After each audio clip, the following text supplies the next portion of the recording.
So mga ka-farmers, nandito ako sa isa sa aming lupain mga ka-farmers para kumuha ng mga kawayan. So yung kawayan ay gagamitin doon sa bahay na mag-aayos sa bubong namin. At yung iba naman dito na kawayan na kukunin natin ay gagamitin natin sa ating mga malagang manok o sa kulungan. So ito yung mga kawayan natin. So yan yung mga nakuha na ng kawayan mga ka-farmers galing dito dahil pinapalinis ito ng tatay ko. So yung mga kawayan na extra, yan yung mga nakuha. So yan yung ikakarga natin at dadalhin natin sa bahay. So meron pa doon yung iba, pero siguro ito na lang yung kukunin natin. So yan mga farmers, napakaraming kawayan dito na pwede natin gamitin. So nandun pa sa kabila area dun.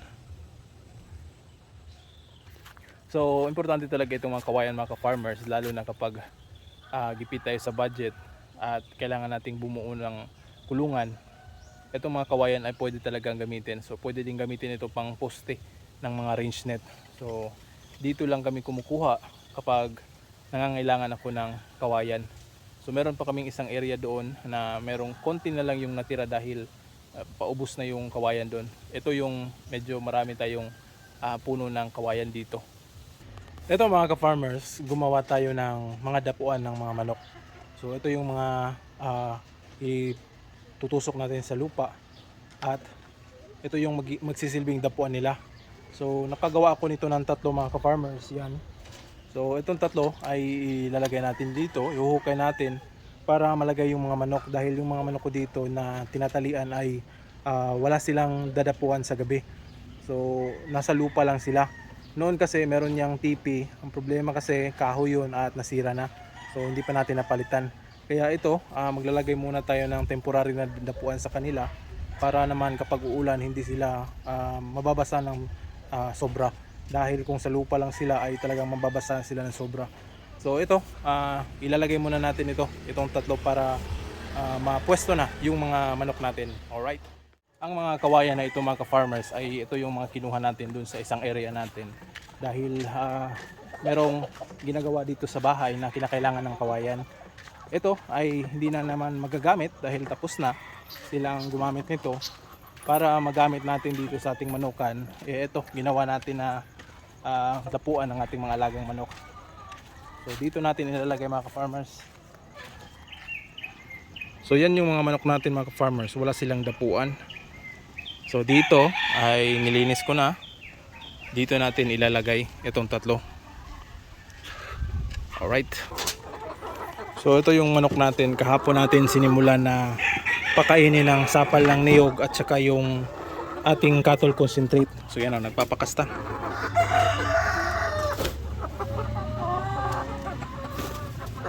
So lahat dito ay nagpapakasta na Cowpod. Let's go. So ito mga ka-farmers yung itlog. So kahit yung sapal ng niyog at saka yung cattle concentrate ay nangingitlog sila. Pero observe pa natin ito ng ilang araw. Ito ay isang araw pa lang natin na bigyan ng ganon. Observe pa natin kaninang umaga yung kinakain nila is yung sapal ng niyog at saka yung cattle concentrate mix. Yun lang yung binibigay. So ito, meron pang itlog.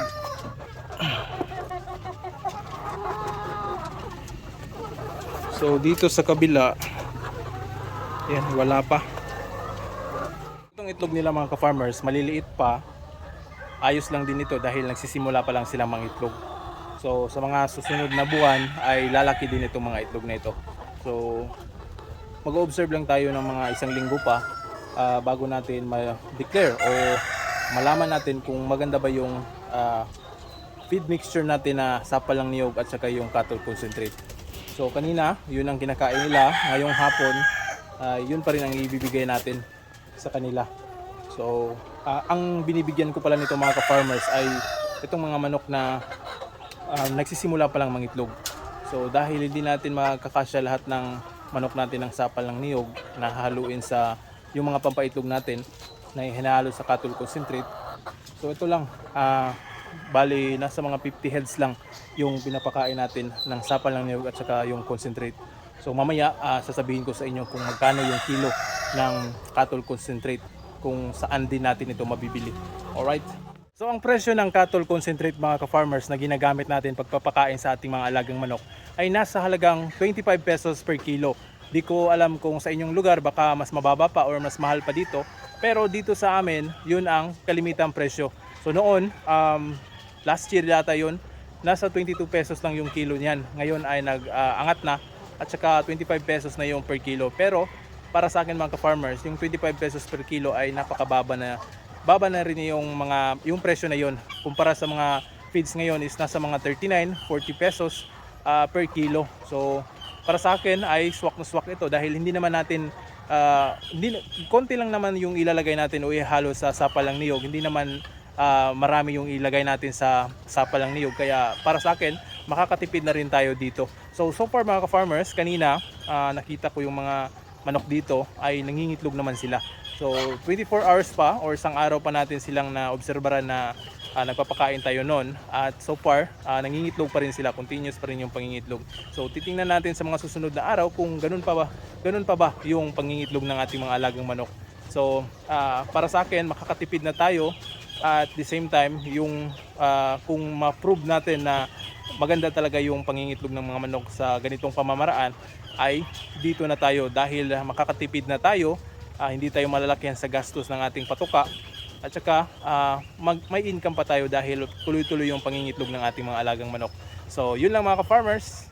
So tapos na tayo sa mga pagpapakain dito sa ating manukan mga ka-farmers. Pupunta muna tayo dun sa ibang area namin. So meron kasing yung isang baka namin ay nanganak. So titingnan natin at gagamutin natin yung kanyang pusod. Dahil kapag ang baka mga ka-farmers nanganak, yung kanyang anak talagang gagamutin agad yung kanyang pusod.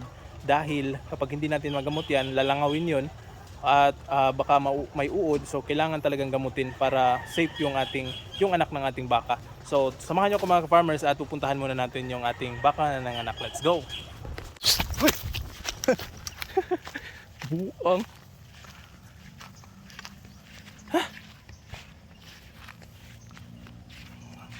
Hi baka. Hi baka. Nisog magbuang.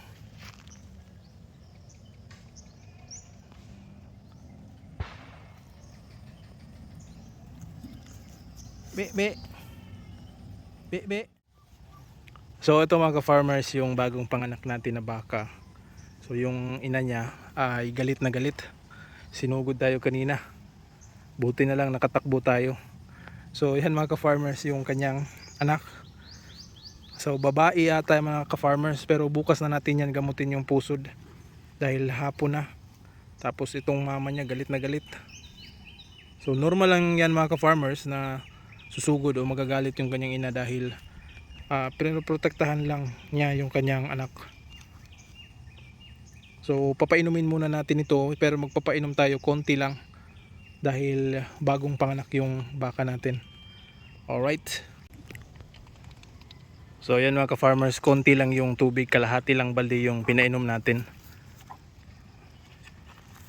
So yan napakalaki yung kanyang nipple. So napakaraming gatas niyan.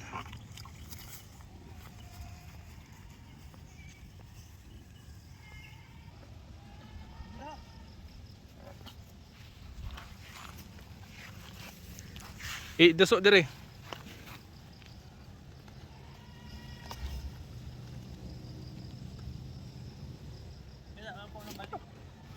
Isa.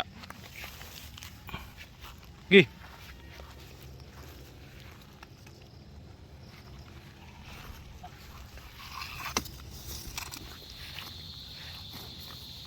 Ikaw na po isunod niya pohon.